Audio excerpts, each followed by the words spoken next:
భీమా కోరెగావ్ వాస్తవాలు మరియు వక్రీకరణ. ఈ వీడియో చాలా కాంట్రవర్సీ అవుతుంది. అంబేద్కరిస్టులు ఈ వీడియోను అస్సలు తట్టుకోలేరు. 200 సంవత్సరాలుగా అంబేద్కరిస్టులు చేస్తున్న అబద్ధ ప్రచారాన్ని కుక్కటి వేళ్లతో సహా పీకి పడేసే వీడియో ఇది.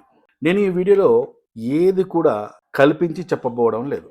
సాక్షాత్తు ఆనాడు యుద్ధం గురించి రాసిన బ్రిటిష్ చరిత్రకారుడు జేమ్స్ గ్రాంట్ డఫ్ తన పుస్తకం హిస్టరీ ఆఫ్ ది మరాఠాస్లో మరియు మహారాష్ట్ర ప్రభుత్వం అధికారికంగా ముద్రించిన gazetteer of the Bombay presidency government central press 1885 పుస్తకాల నుండి సేకరించిన సమాచారాన్ని ఈ వీడియో ద్వారా మీకు అందించబోతున్నాను. ఈ వీడియో చూస్తున్న నువ్వు ఒక అంబేద్కరిస్ట్ దగ్గరికి వెళ్ళి భీమా కోరెగావ్ ఘటన గురించి తెలుసుకోవాలనుకుంటున్నాను, కాస్త చెప్పండి అయ్యా అని అడగండి. ఇక వాడి మూతి మీద లేని మీసాన్ని తిప్పి వాని పైత్యాన్ని మొత్తం కక్కుతాడు. పీష్వా కాలంలో దళితులపై విపరీతంగా వివక్ష ఉండేదని, దళితులకు మూతికి ముంత, నడుముకు చీపిరు అనే నిబంధనలు పీష్వా కాలంలో ఉండేవని, ఆ వివక్షకు ప్రతీకారం తీర్చుకోవడానికే జరిగిన యుద్ధమే భీమా కోరెగావ్ యుద్ధం అంటాడు. ఆ యుద్ధం దళితుల ఆత్మ గౌరవ విజయంగా ప్రచారం చేస్తారు. 500 మంది మహావీరులు 28,000 మంది పీష్వా బ్రాహ్మణులను తరిమి తరిమి నరికేశారని సొల్లు మాటలు మాట్లాడతారు. 500 మంది 28,000 మందిని చంపారట. ఇది నిజమా? భీమా కోరెగావ్ యుద్ధం వెనుక దాచిన అసలు చరిత్ర తెలుసుకుందాం. భీమా కోరెగావ్ యుద్ధం కేవలం ఒక్క రోజు మాత్రమే జరిగింది. డిసెంబర్ 31, 1817 రాత్రి 8 గంటలకు ప్రారంభమయ్యి జనవరి 1, 1818 రాత్రి 9 గంటల ప్రాంతంలో ముగిసింది. నేను పెట్టే రెగ్యులర్ వీడియోల కంటే ఈ వీడియో కొద్దిగా పెద్దగా ఉంటుంది. పెద్ద వీడియో కదా అని అస్సలు మిస్ కాకండి. ఫేక్ చరిత్రను తిప్పికొట్టే వీడియో ఇది. ఈ వీడియోలో ఉన్న నిజాలను తెలుసుకోవడం నీ బాధ్యత. భీమా కోరెగావ్ యుద్ధం జరగడానికి అసలు కారణం కులం కాదు. ఇది పూర్తిగా రాజకీయ మరియు అధికార పోరాటం. అప్పటికే బ్రిటిష్ వారు పూణేని తమ ఆధీనంలోకి తీసుకున్నారు. పీష్వా బాజీరావు II తన రాజధాని అయిన పూణేను బ్రిటిష్ వారి నుండి తిరిగి స్వాధీనం చేసుకోవడానికి ప్రయత్నిస్తున్న సమయం అది. పీష్వా బాజీరావు నాసిక్ దగ్గర ఉన్న ఓజార్ అనే ప్రాంతం నుండి భారీ సైన్యంతో సుమారుగా 28,000 మందితో పూణే వైపు వెళ్తున్నాడు. అక్కడ ఉన్న బ్రిటిష్ రెసిడెన్సీని నాశనం చేసి పూణేని తిరిగి ఆయన స్వాధీనం చేసుకోవడం అసలు లక్ష్యం. పూణేలో ఉన్న బ్రిటిష్ సైన్యానికి సహాయం చేయడానికి కెప్టెన్ స్టంటన్ నాయకత్వంలో ఒక సైనిక బృందం సుమారు 834 మంది సైనికులతో సిరూర్ నుండి పూణేకి బయలుదేరింది. జస్ట్ లైక్ ఒక వీ షేప్ అనమాట. నాసిక్ నుంచి పూణే దగ్గర 30 కిలోమీటర్ల దూరంలో ఉన్న కోరెగావ్ అనమాట. అంటే నాసిక్ నుంచి కోరెగావ్, అలాగే సిరూర్ నుంచి ఒక ఆర్మీ సైన్యం వస్తుంది. నాసిక్ నుంచేమో పీష్వా 28,000 మందితోని సైన్యంతో వస్తున్నాడు. సిరూర్ నుంచి పూణేకి ఒక బ్రిటిష్ సైన్యం వస్తున్నది 834 మంది సైన్యంతో.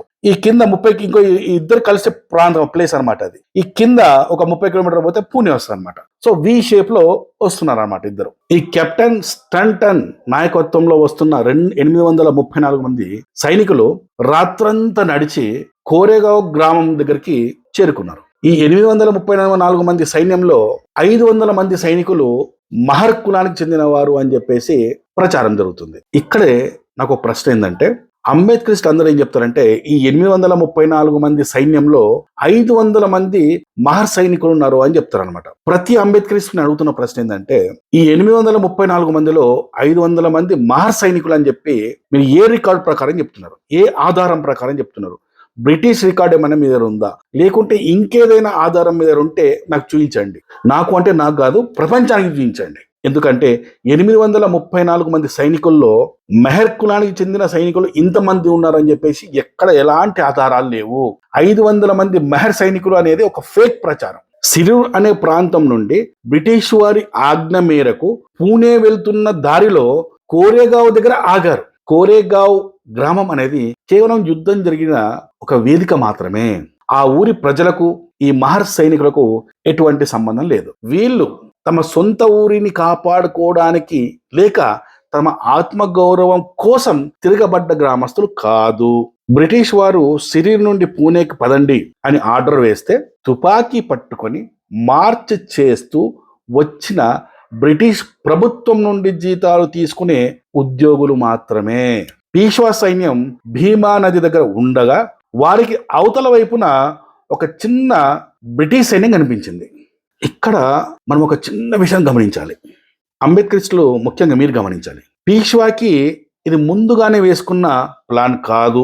ఆ కోరేగావ్ గ్రామంలో దళితులు ఉన్నారు, వీరిని చంపాలి అని పీష్వా ముందుగా అనుకోలేదు. ఎందుకంటే నాసిక్ నుంచి పూణే వస్తున్న ఇంత పెద్ద ప్రయాణంలో ఆయన ఆయన సైన్యం ఎన్నో గ్రామాలు దాటుకొని వచ్చారు, అవునా కాదా? కానీ ఎక్కడైనా ఎప్పుడైనా ఈ దారిలో వస్తున్నప్పుడు ఆ గ్రామాల్లో దళితులను చంపుకుంటూ వచ్చినట్టు ఏమన్నా ఆధారం ఉందా? లేదు. ఆయన వస్తుంది కేవలం బ్రిటిష్ వారు స్వాధీనం చేసుకున్న తమ రాజ్యమైన పూణే నగరాన్ని తిరిగి సంపాదించడం కోసం ఆయన సైన్యంతో వస్తున్నాడు, అంతే. ఆ భీమా నది అవతల వైపు రాగానే అవతల వైపు ఒక సైన్యం కనబడ్డది. కోరేగావ్ గ్రామంలో దాదాపు ఒక చిన్న సైన్యం కనబడ్డది. వాళ్ళని చంపాలనుకున్నాను. తన శత్రువులైన బ్రిటిష్ సైన్యం కేవలం 800 మందితో దొరికింది. వీరిని ఇక్కడే తొక్కి పారేస్తే పూణేలో మన పని ఈజీ అవుతుందని పీష్వా భావించాడు.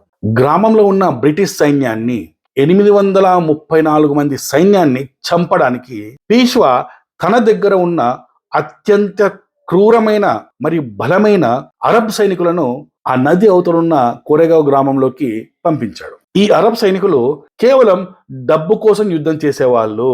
వాళ్ళకి ఎదురుగా ఉన్నది ఏ కులం వారు అనేది అవసరం లేదు. కేవలం వాళ్ళు బ్రిటిషర్స్ యూనిఫామ్లు వేసుకుంటే చాలు, వాళ్ళని పోయి చంపేస్తారు అనమాట. ఈ యుద్ధం పీష్వా తన రాజ్యాన్ని బ్రిటిష్ వారి నుండి కాపాడుకోవడానికి చేసిన ప్రయత్నం, అంతే తప్ప దళితుల మీద కోపంతో చేసిన దాడి కాదు. బ్రిటిష్ వారు కూడా తమ ప్రాణాలు కాపాడుకోవడానికి పోరాడారు తప్ప దళితుల ఆత్మగౌరవం కోసం కాదు. 2 అధికార శక్తుల మధ్య జరిగిన యుద్ధాన్ని ఈనాడు కులాల కుంపటిగా మార్చి చరిత్రను వక్రీకరిస్తున్నారు. ఇది ఆ రోజు జరిగిన నిజమైన చరిత్ర. దీనికి ఆధారం ఏంటంటే a history of the Marathas, James Grant Duff in 1921 Oxford edition, volume number 3, page number 432 నుంచి 433 వరకు చూడండి. ఈ వీడియోలో నేను మొత్తం 8 పాయింట్స్ గురించి వివరంగా చెబుతాను. మొదటి పాయింట్, దారి తప్పిన చరిత్ర. 500 మంది మహర్ సైనికులు 28,000 మంది పీష్వా బ్రాహ్మణులను యుద్ధంలో నరికేశారు. వినడానికి ఇదేదో సినిమా డైలాగులు అనిపించడం లేదా? ఇదే నిజమైన చరిత్ర అని నమ్మించే ప్రయత్నం ఈ రోజు జరుగుతుంది. ఒక్కసారి లాజికల్ గా ఆలోచించండి. 1818లో మిషన్ గన్స్ లేవు, ఈ రోజు ఉన్నట్టు పెద్ద పెద్ద బాంబులు లేవు. కేవలం కత్తులు, తుప్పు పట్టిన తుపాకులు ఉన్న ఆ రోజుల్లో 500 మంది కలిసి 28,000 మందిని చంపడం సాధ్యమేనా? అంటే యావరేజ్ గా ఈ 500 మంది యావరేజ్ గా తీసుకుంటే ఒక్కొక్కరు 56 మందిని చంపాలి. అది యుద్ధమా లేక బాహుబలి సినిమా షూటింగా? కొద్దిసేపు ఎమోషన్స్ పక్కన పెట్టేసి బ్రిటిష్ రికార్డులు ఏం చెబుతున్నాయో చూద్దాం. పీష్వాల సైన్యంలో నిజంగానే బ్రాహ్మణులే ఉన్నారా? అసలు ఆ యుద్ధం కులాల మధ్య జరిగిందా లేక రాజ్యాల మధ్య జరిగిందా? పిన్ టు పిన్ ఆధారాలతో సహా తెలుసుకుందాం. నంబర్ 2, పీష్వా సైన్యం అంటే ఎవరు? ఆ సైన్యంలో ఉన్న అందరు బ్రాహ్మణులేనా? ఈ ప్రశ్న అడగగానే అంబేద్కరిస్టులు ఎస్ అని జబ్బలు కొట్టుకుంటారు పిచ్చర్లు. కానీ ఆనాటి చరిత్ర తెలిసిన ఎవరైనా ఈ అంబేద్కరిస్టుల మాటలు వింటే మాత్రం నవ్వుకొని చేస్తారు. అంబేద్కరిస్టుల ధైర్యం ఏంటంటే 200 సంవత్సరాల క్రితం జరిగిన సంఘటన ఇప్పుడు ఎవ్వరు బ్రతికలేరు. పుస్తకాలు చదివి తెలుసుకునేంత సమయం హిందువులకు లేదు. ఎందుకంటే వాళ్ళ గ్రంథాలే చదివి చావరు. ఇక మా చరిత్ర తెలుసుకోవడానికి పుస్తకాలు కొని వాటిని చదివేంత సీన్ హిందువులకు లేదు. సో ఇక మేము ఏది ప్రచారం చేస్తే అదే నిజమైపోతుంది. ఒకవేళ నిజం తెలిసిన వాడు నాలాంటోడు ఎవడైనా నోరు తెరిచి ప్రశ్నిస్తే అంబేద్కర్ ఫోటో అడ్డం చూపిస్తాం, అవసరమైతే అట్రాసిటీ ఆయుధాన్ని వాడేద్దాం. ఇదే వారి ఆలోచన.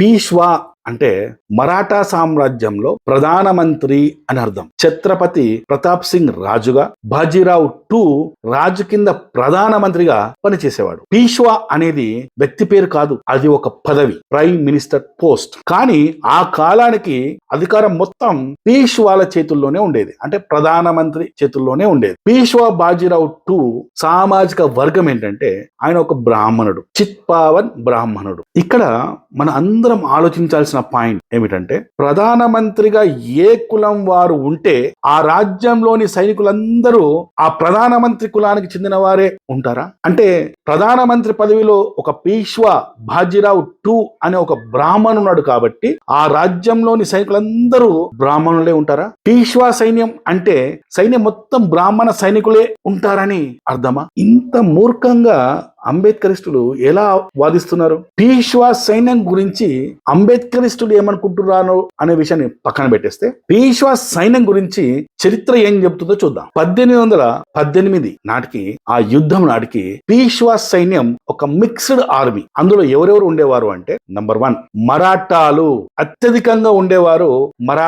మహారాష్ట్రకు చెందిన మరాఠా వాళ్ళు అనమాట. తర్వాత రెండోది అరబ్బులు. పీష్వా సైన్యంలో అత్యంత బలమైన, క్రూరమైన, పోరాట పటిమ కలిగిన అరబ్ కిరాయి సైనికులు. భీమా కోరేగావ్ యుద్ధంలో కోరేగావ్ గ్రామంలోకి చొరబడి బ్రిటిష్ వారిని వణికించిన వీరులు వీళ్ళు బ్రాహ్మణుల, అరబ్ సైనికులు కదా. తర్వాత మూడవది గోసాయిలు, అంటే యుద్ధ సన్యాసులు. వీరికి కులం అవసరం లేదు, మతం అవసరం లేదు, ప్రాంతం అనే పట్టింపులు ఉండవు. వీళ్ళు సన్యాసులు, వీరికి సంసారాలు ఉండవు. కేవలం ప్రాంతం అనే స్వాభిమానంతో, ఇది మా నేల, ఇది మా ప్రాంతం అనే అభిమానంతో మాత్రమే వాళ్ళు యుద్ధాలు చేస్తారు. ఎంత వరకైనా పోరాటం చేస్తారు అనమాట. మహర్లు యుద్ధం చేసింది పీష్వా బ్రాహ్మణులతో కాదు, పీష్వా పరిపాలనలోని అరబ్ గోసాయిలతో ఉన్న సైన్యంతో యుద్ధం చేశారు. కేవలం పాలకుడు బ్రాహ్మణుడు అయినంత మాత్రాన సైన్యం మొత్తం పూజలు చేసే పురోహితులు కత్తులు పట్టుకుని యుద్ధానికి రాలేదు. అంబేద్కరిస్టులు జాగ్రత్తగా ఈ పాయింట్ ను గుర్తుంచుకోండి. అంబేద్కరిస్టులు ఇక్కడ అనొచ్చు, మిస్టర్ హమారా ప్రసాద్, నువ్వు చెప్పింది మేమెందుకు నమ్మాలి అని. నిజమే, మీరు సందేహపడడంలో న్యాయం ఉంది. మరి నేను చెప్పిన దానికి ఆధారం చూపించాలి కదా. హమారా ప్రసాద్ ఎప్పుడు కూడా ఎవిడెన్స్ లేకుండా మాట్లాడు. ఎవిడెన్స్ అంటే ఏదో ఎల్లయ్య మల్లయ్య కొల్లయ్య రాసిన పుస్తకాలు కావు, అథెంటికేట్ పుస్తకాలు. ఇప్పుడు మనం 2 ఆధారాలను చూద్దాం. బ్రిటిష్ రికార్డుల ప్రకారం Bombay gazetteer official government records అన్నమాట. పీష్వా యొక్క సైన్యం అరబ్బులు, గోసాయిలు మరియు మరాఠాల సైనికులతో కూడుకున్నది. కోరేగావ్ గ్రామంలోకి చొరబడింది అరబ్బులు మరియు గోసాయిలే. అంటే కోరేగావ్ గ్రామంలో బ్రిటిష్ సైన్యంతో ప్రత్యక్షంగా యుద్ధం చేసింది ముస్లిం అరబ్బులు. అలాంటప్పుడు ఈ యుద్ధం బ్రాహ్మణులపై దళితుల విజయం ఎలా అవుతుంది? ఇది కులాల మధ్య యుద్ధం కాదు కదా, 2 సైనికుల మధ్య యుద్ధం. Gazetteer of the Bombay presidency, Poona, volume 18, part 3, edition 1885, page number 245. ఇక రెండో ప్రూఫ్ చూద్దాం. అరబ్బులు మరియు గోసాయిలు గ్రామం మీదకి దూసుకు వెళ్లారు మరియు గ్రామంలోకి చొరబడ్డారు. దీనికి సంబంధించిన రిఫరెన్స్ ఎక్కడ ఉంది?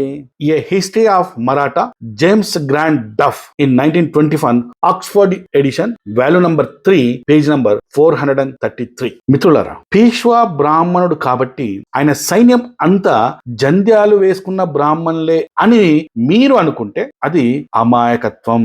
బ్రిటిష్ ప్రభుత్వ రికార్డుల ప్రకారం ఆ రోజు కోరేగావ్ గ్రామంలో కత్తులు పట్టుకొని చొరబడింది అరబ్బులు మరియు గోసాయిలు. పీష్వా బాజీరావు దగ్గర డబ్బులు తీసుకుని యుద్ధం చేసే అరబ్, ముస్లిం కిరాయి సైనికులు ఉండేవారు. బ్రిటిష్ సైన్యంతో పనిచేస్తున్న మహర్ సైనికులు ఆ రోజు యుద్ధం చేసింది ప్రధానంగా ఈ అరబ్బులతోనే కానీ బ్రాహ్మణులతో కాదు.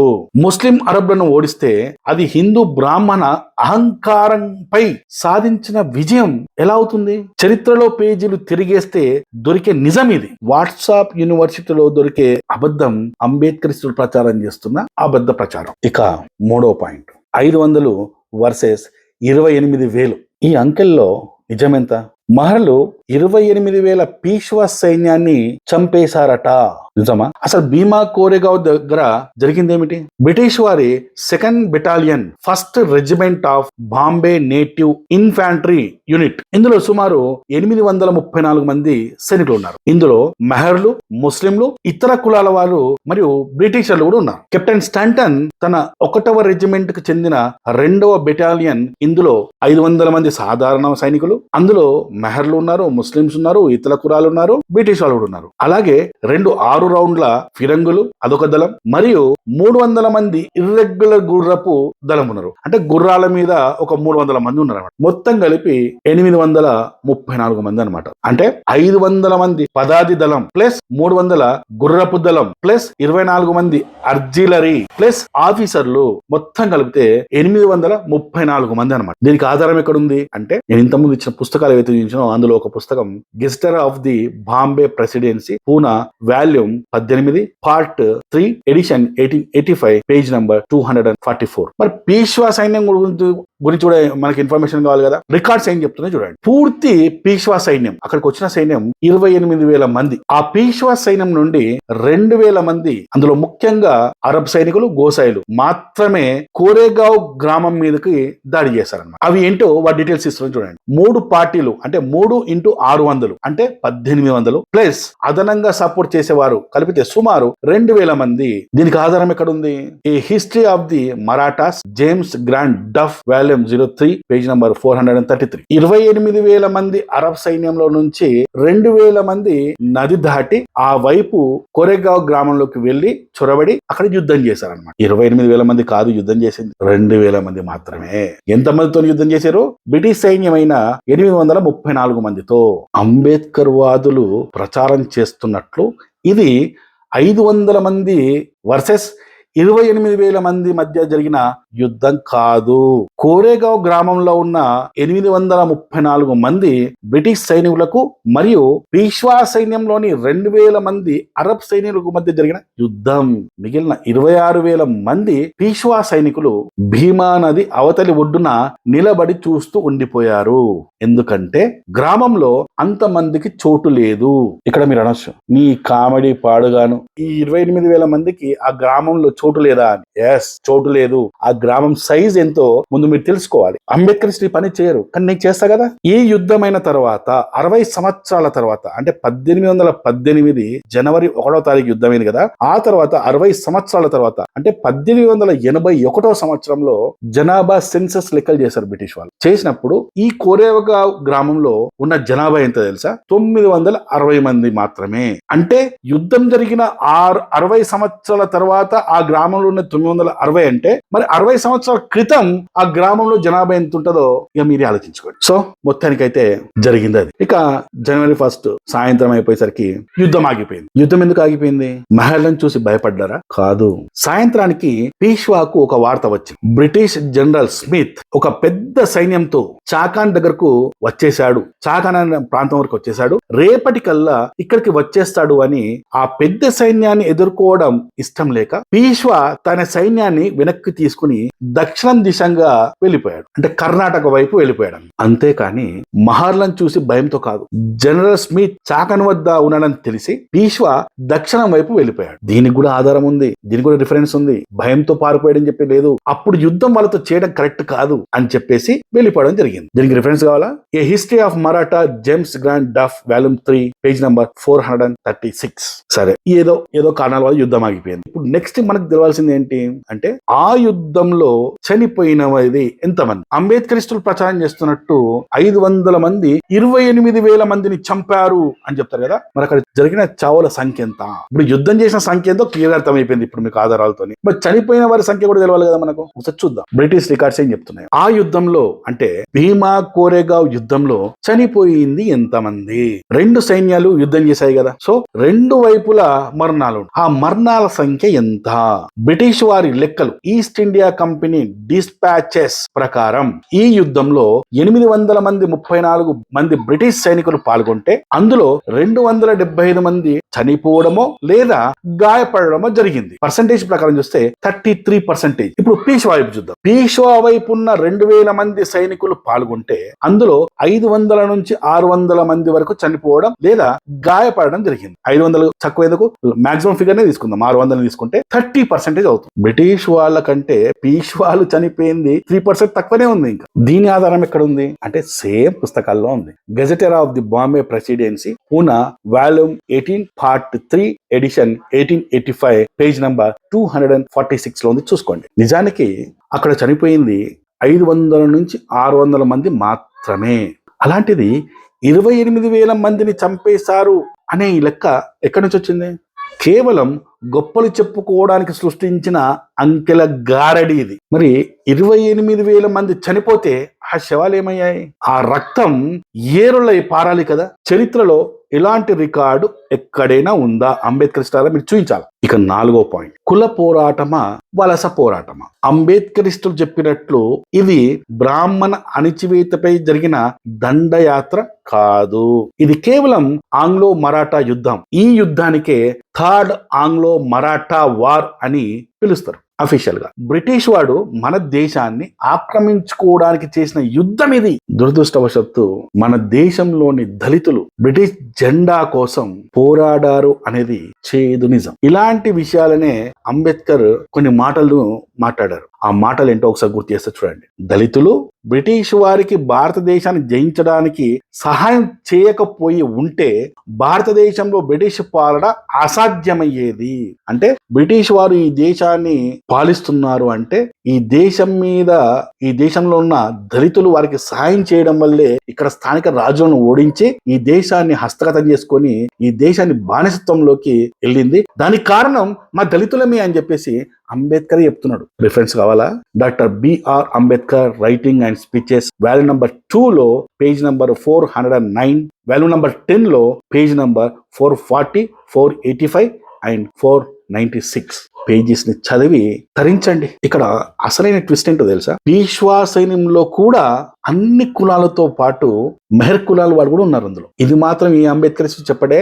ఈ యుద్ధం దళితులు వర్సెస్ బ్రాహ్మణుల యుద్ధం కాదు. ఇది బ్రిటిష్ ఇండియా కంపెనీ వర్సెస్ భారతీయ మరాఠా సామ్రాజ్యం మధ్య జరిగిన యుద్ధం. బ్రిటిష్ వాడు గెలిచాడు, మరాఠా దేశం ఓడిపోయింది. దీనిని ఆత్మగౌరవ పోరాటం అని ఈ రోజు అంబేద్కరిస్టులు రంగులు పూస్తున్నారు కదా. 1818లో బ్రిటిష్ వాడు ఈ యుద్ధం చేసింది కేవలం తన ఆధిపత్యం కోసం మాత్రమే. మెహర్ కులం కోసం వాడు యుద్ధం చేయలే. 5th పాయింట్, భీమా కోరెగావ్ స్తూపం. ఇది చాలా ఇంట్రెస్టింగ్ ఉంటుంది, జాగ్రత్తగా వినండి. అంబేద్కరిస్టులకు నేను ఒక ప్రశ్న అడుగుతున్నాను, సమాధానం తప్పకుండా మీరు చెప్పాలి. మీకు చెప్పవలసిన బాధ్యత మీకు ఉంది. భీమా కోరెగావ్ స్తూపం కట్టించింది ఎవరు? దళితుల, మహర్ల? ప్రతి సంవత్సరం ఈ స్తూపం దగ్గరికి వెళ్ళి బ్రాహ్మణుల మీద విజయం అని సంబరాలు చేసుకుంటున్నారు కదా. ఈ స్తూపాన్ని కట్టించింది ఎవరు? ఈ స్తూపాన్ని కట్టించింది బ్రిటిష్ వాళ్ళు. ఎవరి కోసం కట్టించారు? ఎందుకు కట్టించారు అంటే బ్రిటిష్ వారి గెలుపుకు చిహ్నంగా ఈ స్తూపం కట్టించారు. తమ సామ్రాజ్య విస్తీర్ణంలో భాగంగా సాధించిన విజయానికి గుర్తుగా నిర్మించుకున్నారు. ఈ స్తూపానికి బ్రిటిష్ వాళ్ళు పెట్టిన పేరేంటంటే విక్టరీ పిల్లర్, విజయ స్తూపం. శివాజీ మహారాజు స్థాపించిన హిందూ సామ్రాజ్యాన్ని, మరాఠా సామ్రాజ్యాన్ని బ్రిటిష్ వాళ్ళ చేతిలో పెట్టి దాని విజయంగా సంబరాలు జరుపుకుంటున్న ఈ అంబేద్కరిస్టులను ఏమనాలో అర్థం కావడం లేదు నాకు. పైగా వీళ్ళు దీనికి పెట్టుకున్న పేరు దళితుల ఆత్మ గౌరవ పోరాటం అట. దేశం అనే నీ తల్లిని నీ చేతులతో జుట్టు పట్టుకొని శత్రువులైన బ్రిటిష్ వాడి చేతిలో పెట్టడం నీ ఆత్మ గౌరవ పోరాటమా? సిగ్గులేదు? ఆ రోజు యుద్ధం చేసింది మహర్ రెజిమెంట్ అని ప్రచారం చేస్తారు, కానీ 1818లో మహర్ రెజిమెంట్ అనేదే లేదు. ఆ రోజు పోరాడింది Bombay native infantry 2nd battalion 1st regiment. ఇది ఒక మిక్స్డ్ ఆర్మీ. ఇది మిక్స్డ్ ఆర్మీ ఎలా అంటావు? నువ్వు చెప్పిన దానికి సాక్ష్యం ఏంటి అంటావా? అరే పిచ్చోళ్ళారా, భీమా కోరెగావ్ స్తూపం మీద లేదా స్తంభం మీద ఉన్న పేర్లే ఆ సాక్ష్యం రా. ఆ స్తంభం మీద చెక్కిన పేర్లే దీనికి నిలువెత్తు సాక్ష్యం. చనిపోయిన వారి లిస్టు చూస్తే మీకే అర్థమవుతుంది. మొత్తం ఆ స్థూపం మీద 49 మంది సైనికుల పేర్లు మీకు కనబడతాయి. అందులో సుమారు 22 పేర్లు మహర్లవి, 16 పేర్లు మరాఠా లేదా రాజ్పుత్లవి, 4 పేర్లు ముస్లింలవి, ఇంకా కొన్ని పేర్లు క్రిస్టియన్స్వి మరి యూదుల పేర్లు ఉన్నాయి. ఆ స్థూపం మీద 22 మంది మహర్ల పేర్లు ఉన్నాయి కాబట్టి మహర్ల విజయానికి చిహ్నం అనడం నీ అజ్ఞానం అవుతుంది. అది బ్రిటిష్ వాడి విజయానికి చిహ్నంగా బ్రిటిష్ వాడు నిర్మించుకున్న స్థూపం అది. 6th పాయింట్, భీమా కోరెగావ్ యుద్ధంపై బ్రిటిష్ వారి స్పందన ఏ విధంగా ఉందో చూద్దాం. అంబేద్కర్ ఏమంటారంటే, ఆ యుద్ధంలో మా పోరాటానికి పీష్వాలు మొత్తం తల్లడిల్లిపోయిండ్రు అని చెప్తారు కదా. నిజానికి అక్కడ జరిగింది వేరే. మీకు ఆధారాలతో ఇప్పుడు నేను రుజువు చేస్తున్నాను. మేము గొప్పగా పోరాడం అని చెప్పుకోవడానికి తప్ప వాస్తవానికి ఆ రోజు మా దగ్గర నీళ్లు లేవు, తిండి లేదు. ఇంకా కొన్ని గంటలు యుద్ధం జరిగి ఉంటే మేము పీష్వాలకు లొంగిపోయే వాళ్ళం లేదా పీష్వాల చేతిలో చనిపోయే వాళ్ళం. ఇదిలా జరిగింది అక్కడ. వీరోచితంగా పోరాడము, 300 సినిమా చూపిస్తే టరబై మాకు. దీనికి ఆధారం కావాలా? A history of Marathas, James Grant Duff 1826 edition లో వాల్యూమ్ నంబర్ 3 పేజ్ నంబర్ 434 స్పష్టంగా ఉంది. వాళ్ళే ఒప్పుకుంటున్నారు. ఇంకాస్త యుద్ధం జరిగి ఉండింటే జనరల్ స్మిత్ అనేవాడు అదనంగా ఇంకా సైన్యాన్ని తీసుకొని నెక్స్ట్ డే మార్నింగ్ వరకు అక్కడికి వస్తాడు అని తెలియజేసి వాళ్ళు వెళ్ళిపోయారు. ఆ స్మిత్ రాకపోయి ఉండింటే వీళ్ళు యుద్ధం చేసి కంటిన్యూ అయింటే మేము చచ్చేవాళ్ళం అని చెప్పేసి 834 మంది చచ్చిపోయే వాళ్ళట. ఇంకొక హైలైట్ చెప్తా వినండి. ఆ రోజు యుద్ధం జరుగుతున్నప్పుడు పాల్గొన్న బ్రిటిష్ సైన్యం ఉంది కదా 834 మంది. వాళ్ళ పరిస్థితి ఏ విధంగా ఉంది అంటే, ఎంత దారుణంగా ఉందంటే ఈ విషయము అదే బుక్ లో పేజ్ నంబర్ 437లో స్పష్టంగా రాసింది చూడండి. సాయంత్రం వేళకు వారి పరిస్థితి అత్యంత నిరాశాజనకంగా మారిపోయింది. ఒకవేళ ఈ దాడి పీషో వైపు నుండి ఇంకా కొద్దిసేపు కొనసాగి ఉంటే ఆ బ్రిటిష్ సైనిక బృందం ఖచ్చితంగా నాశనం అయ్యేది. A history of Marathas, James Grant Duff 1826 edition, volume 3 page number 436 to 437 స్పష్టంగా రాసింది, చూసుకోండి. ఇక్కడ పీష్వా బాజీరావు వెనక్కి తగ్గింది ఈ 500 మందిని చూసి కాదు, దూరంగా వస్తున్న మరో పెద్ద బ్రిటిష్ సైన్యాన్ని, జనరల్ స్మిత్ ఆర్మీని ఎదుర్కోవడానికి వ్యూహాత్మకంగా వెనక్కి వెళ్ళడం జరిగింది. ఆ రోజు పీష్వా వెనక్కి వెళ్ళకపోతే కోరెగావ్ స్థూపం ఉండేది కాదు, బ్రిటిష్ వారి విజయము ఉండేది కాదు. ఇది కేవలం అదృష్టం, లక్ వల్ల బ్రతికిన బ్రతుకు తప్ప గొప్ప యుద్ధంలో గెలిచిన సందర్భం కాదు. ఆ రోజు పీష్వా కనుక జనరల్ స్మిత్ వస్తున్నారని వెనక్కి వెళ్ళకపోతే మా కథ అక్కడితో ముగిసిపోయేది అని బ్రిటిష్ వారు ఒప్పుకుంటున్నారు. కాబట్టి ఇది దళితుల ఆత్మగౌరవ పోరాటం అస్సలే కాదు. బ్రిటిష్ వారికి ఆయాచితంగా దక్కిన ప్రాణభిక్ష.